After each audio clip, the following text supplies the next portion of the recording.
ध्वनिर्वर्णा पदम् वाक्यमित्यास्पद चतुष्टयम् यस्याः सूक्ष्मादि भेदे वाग्देवीं तामुपास्महे।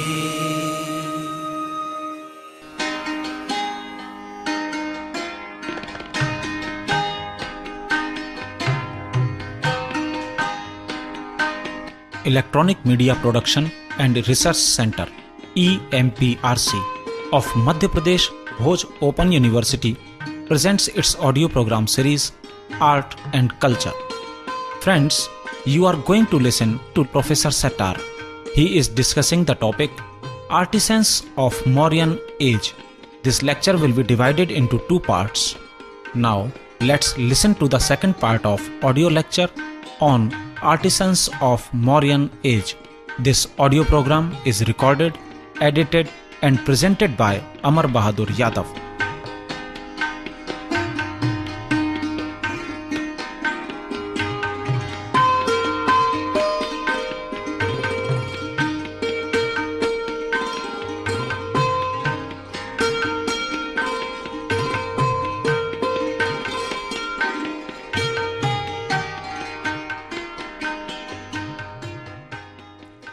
Well, I mentioned about the migration of the Kharosthi artists along the Ganges River to reach Chunar and Pataliputra. Either from Chunar or from Pataliputra, one group of the artists seemed to have migrated to the Deccan. They came to the Bhima River and reached Sanati, where we find the edicts of Ashoka. From there, they reached Erragudi on the Pennar River. Then subsequently, they reached Brahmagiri and other centers, on Tungabhadra. That means, from Ganges, they came to Bhima, and from Bhima River, they came to Pennar to Brahmagiri. It is difficult to trace the route of the migration of these artists, but we may only guess that because, in the sequence of the location, recognizing the sequence of the location of the edicts, we can say probably if they came from north, they first reached Sanati. From there, they reached Pennar River. On the Pennar River, the Erragudi region. And from there, they came down the Mysore region and reached Siddhapur, Jettingarameshwara, and Brahmagiri, which we could call broadly as a Brahmagiri group. One section which stayed back in Chunar and around Pataliputra and on the Ganges River itself, they not only dug out the stone required for making pillars, but some of them branched off into the field of carving plaques. The Mouryan plaques are very well known. A very large number of plaques are available. They are in the heartland of the Mouryan Empire, and they are works of great art also. They vary in both not only in quality but also in size, and the plaques are probably some of the earliest works which gives a picture or a glimpse of the narrative art practiced by the artists. Well, those who migrated to the south, or not migrated but carried the text to the south, sent by Ashoka himself, whether there were a sizable group or small group of artists, or whether there is only one artist who came from Pataliputra and Chunar to train the local artists, these are the questions which cannot be answered now because we do not have any evidence. But what appears to be probably is that at least one or two artists or a couple of artists came down to south. And in the beginning they had difficulty in adjusting themselves with the environment. But more than that, they had to execute the work on their own. That was the major responsibility which they bore. The Kharosthi artists had one weakness or a virtue, whatever you call it. The weakness or the virtue was that they were writing, unlike the Brahmi script, which is written from left to right, the Kharoshtis were writing from right to left. And when they carried the text to south and to other places also, particularly to south where they could not be supervised by the higher authorities, they had to probably execute these texts on their own. Now, we got curious mistakes which have been committed in this region, particularly in the Deccan area. One of the curious things that is found is in the Sanat in Erragudi. In Erragudi, when a rock edict was carved, they began like the Brahmi script from left to right. But at the end of the right, a last word was written. They started from right to left. And it was a very difficult thing. If you go through the Erragudi record, all kinds of absurdities are created there. So what does it mean? It means to me, at least, that people who are habituated to writing from right to left could not completely overcome that habit. So when they were made to write from left to right, at the end of the sentence or line, they began writing again from right to left.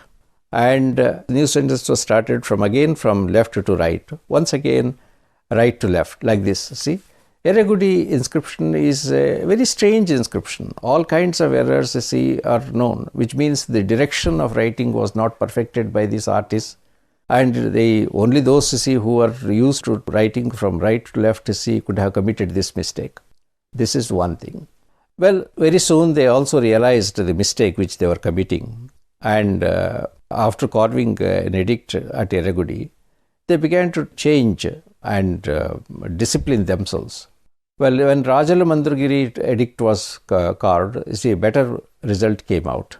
The kind of absurdities which you see in Erragudi record are not found in the Rajalamandagiri record.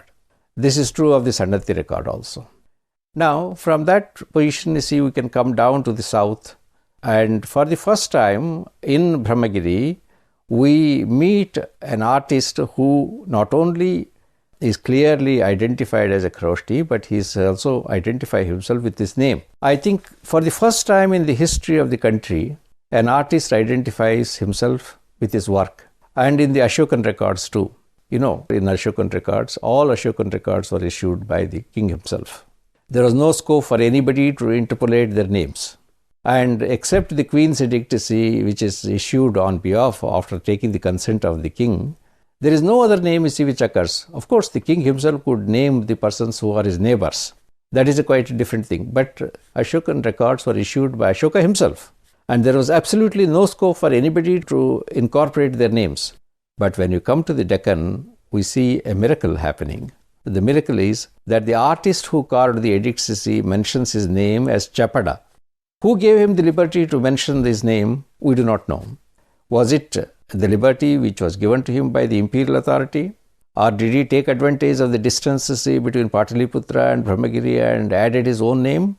Or was there tradition already practiced somewhere, somehow, and which is not seen in the edicts, but which may have happened in other works of art? We don't know. We don't have any answers to these things. But one thing is there. Chapada, who is a Kharoshti artist, who came to the south and reached the Mysore region, carved 3 edicts. And one is Jatingarameshwara, and the second one is at Siddhapura, and the third one is at Brahmagiri. You see, normally the minor rock edicts are carved in twins. 2 forms of edicts are issued all over the country. But it is only in Mysore region that we find the minor rock edicts. 3 versions of the minor rock edicts were issued. These are the questions which are bothering the historians. What is the uniqueness of this place which deserved 3 versions of the same edict? 3 centers chosen within a proximity of about 4 kilometers. This is a question which has been asked by the historians. Well, if we take the edicts themselves and try to answer, well, then we will not be able to get the answer. But if you fall back on the artist and see what kind of work he did in these centers, probably we may be able to explain them. My explanation to this is, when Chapada reached Jatingarameshwara and selected a boulder, he had the version of a text with him, but there was no other guide for him to, direct him or supervise him. Well, he chose a boulder. He started working on it, and probably he did not realize the kind of obstacles he would reach. He could not adjust to this boulder. He committed all kinds of mistakes. The mistakes, the line arrangement is wrong, the uniformity in the line is wanting, the letters are big and small of all kinds, The intermediary space between the words is uneven. All kinds of mistakes he did, but more than all these mistakes, he also did one important mistake. The mistake was, the text itself. He forgot to carve some passages of the text, in Jetting Rameshwara. Well, he must have realized it immediately after carving it. But having already chiseled the edict, he could not efface it. So he moved on to Siddhapur and prepared another version of a text himself, and he carved it. Better result was obtained, in Siddhapur. He moved further on to Brahmagiri and called yet another version of the same thing. Very interesting thing about this is that although all these edicts have been located within an area of 4 kilometers, all these 3 edicts are different in details. The gist is the same, but the sentences are not the same. Some words are missing in one edict and the other words are incorporated in another. Who gave this liberty to this artist? If there is a supervisor, the supervisor would have stopped him. But my feeling is, in the early phase of the creation of these works or carving of the edicts, the scribe and the carver or the composer may have been different, but the composer gave him a text. But the scribe was knowledgeable enough to make use of the text in the manner in which he wanted, and naturally he made some minor changes. One of the important changes that he made, or he inadvertently made, was these 3 edicts refer to the prince who is supposed to have ruled this part of the country from his capital at Suvarnagiri, Rajaputra. But the word Rajaputra and Suvarnagiri do not occur in the first record, that is Jetting Rameshwara edict. So having committed so many mistakes, probably Chapada thought that it is better to ignore the first edict and then carve again 2 edicts, that is Siddhapur edict and the Brahmagiri edict. This is why instead of having twin minor rock edicts as elsewhere in the country, we got 3 edicts in Brahmagiri area. This is one thing. The second thing is to show that he was from Kharoshti region. What Chapada did was, after signing the name Chapada, he also said that he is a Lipikara. And the word Lipikara, he has written as he would write in the Kharoshti language, from right to left. Only that word Lipikara. So this is either inadvertently he did it, more probably to establish his identity within the Kharoshti area he did it. What is the outcome of it? Well, Chapada was a Kharoshti. He came to South India. He carried a text which was given to him, but he had the liberty, or he took the liberty to modify the text and carve them. And in the end, he also wanted to show that he is from Kharoshti region, and so he wrote that word Lipikara alone in Kharoshti language, Kharoshti script. And this Kharoshti script is written from right to left, while the entire text is written from left to right. Well, was it only in this place that we find the evidence of the artists, names of the artists? No, even in Chunar recently, a number of label inscriptions have been found. And these label inscriptions also show that the Kharoshtis were eager to reveal their name, and such names are occurring in Chunar region itself. The names which have been found recently are, one is Shamadama. Shamadama means, literally it means son of a labor. Then there is another name which has been found as a label inscription, that Hasha, a student of Sadajada, a student of Sadajada. Now, Hasha says that he was a student of Sadajada, which means this is a Kharoshti habit of identifying themselves with the teachers. So he doesn't say about himself, but he also tells about his teacher. There is one more artist who calls himself as Yataka. And this Yataka is also a Kharoshti. Now all these labels are written in Kharoshti script only. Why did they write these names? Because they wanted to identify themselves as artists, they wrote it. Now there is a controversy about the date of these inscriptions. Some say they belong to the Mouryan age. Some say that they belong to the post-Mouryan period. It makes no difference to me whether they belong to the Mouryan age or post-Mouryan age, because the tradition of querying at Chunar goes back to the time of Ashoka is certain. And there must have been a large force of the Kharosthi artists there is also certain. Whether they started living their names during the Ashokan period or later is not certain, but it is a common sense that they started it at the very early phase. This means that the earliest artisans known to us by their names are more or less the Kharosthi artists like Samadana, Hasha, Yataka and Chapada. But were there only the Kharosthi artists and were there also other artists who were working there and who were practicing this kind of thing of living behind their names? Well, we have doubtful evidence about the other artists, like say for example the Aramic artists.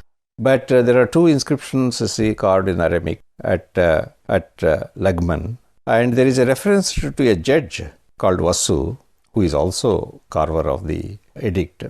Well, there is a reference to a judge in this inscription, according to the present reading. I do not think he was a judge, a civil judge or a criminal judge, but probably he was one who judged the execution of the work, probably a supervisor of the edict. Well, if you take that as indicating an artist, we can also say, apart from the Kharosthi artists, there are also Aramic artists who are in the habit of living behind their names, and Vasu may be one of them. Well, the tradition of identifying the Sutradharas and also the artists existed is also indirectly revealed by the Jatakas. For example, there is a reference to Sutradhara Maudgalya Putra at Kosambi, who prepared the life portrait of Buddha on the commission given by King Udayana. And this portrait was prepared in the Chandana medium, that is the sandalwood medium. And it is not merely a myth, is also proved by the fact that later on in the 8th century, 7th, 8th century, Huansong has testified that he has seen this image.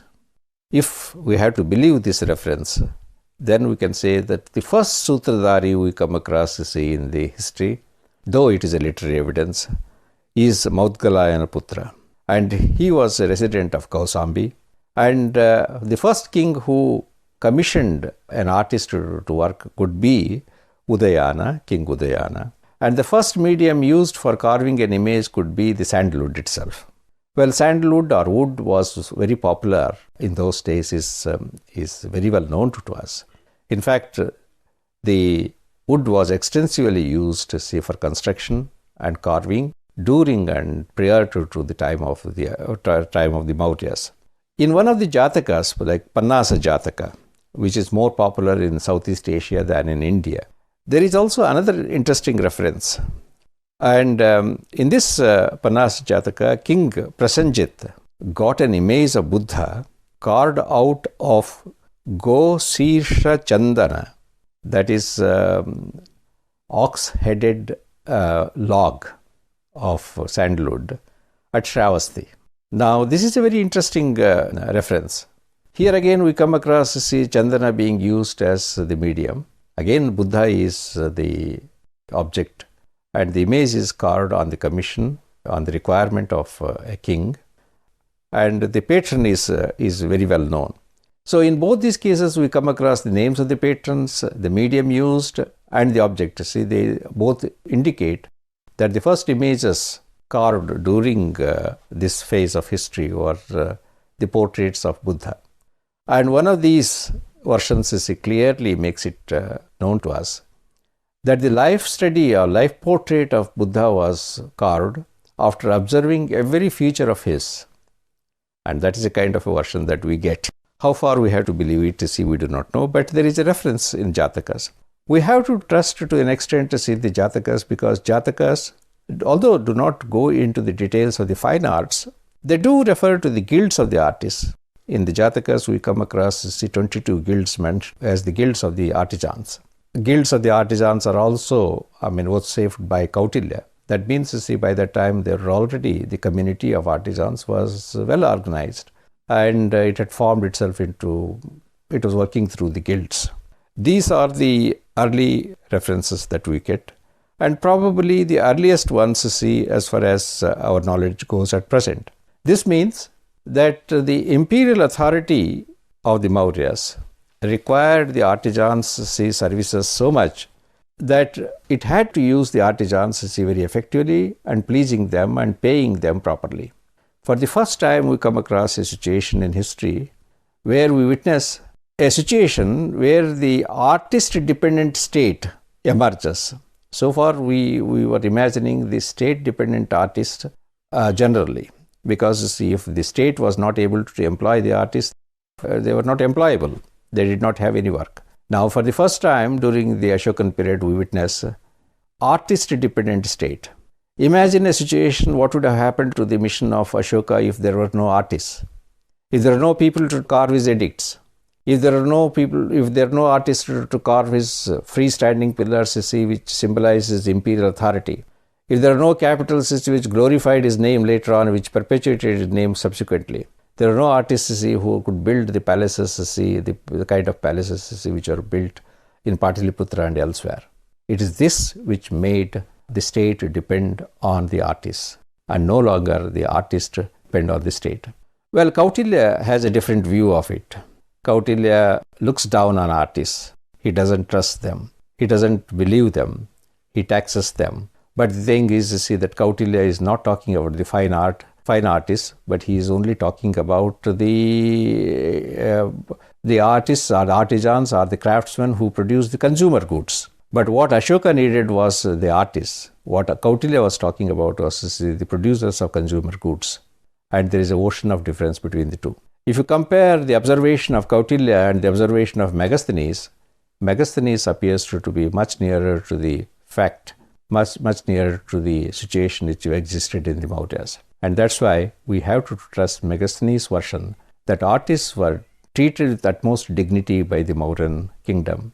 They were provided with special facilities. They were exempted from taxation. And this is a very remarkable thing.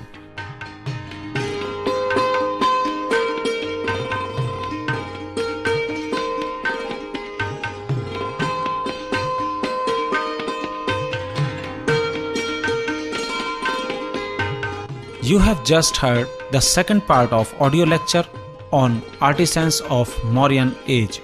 The lecture was delivered by Professor Settar. The announcements were made by Kaushal Sharma. This program is recorded, edited and presented to you by Amar Bahadur Yadav. This audio program was produced and presented by Electronic Media Production and Research Center (EMPRC) of Madhya Pradesh, Bhoj Open University.